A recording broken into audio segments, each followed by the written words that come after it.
Sebuah kebanggaan, Bu. Viral, tangis haru ayah saksikan putrinya berhasil hafal 30 juz Al-Quran, tak mampu tahan air mata.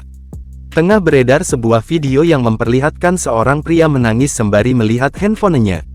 Pria berambut gondrong tersebut ternyata tengah melihat video putrinya yang berhasil menghafal 30 juz Al-Quran.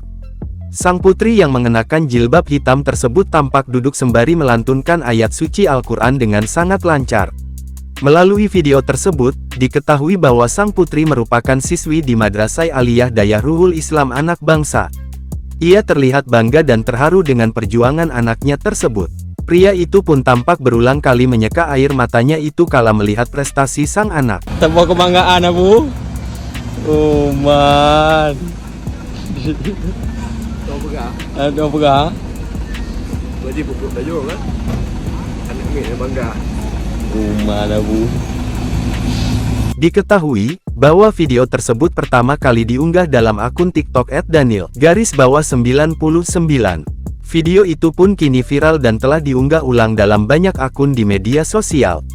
Netizen yang menyaksikan video itu pun turut terharu dan memberikan komentar.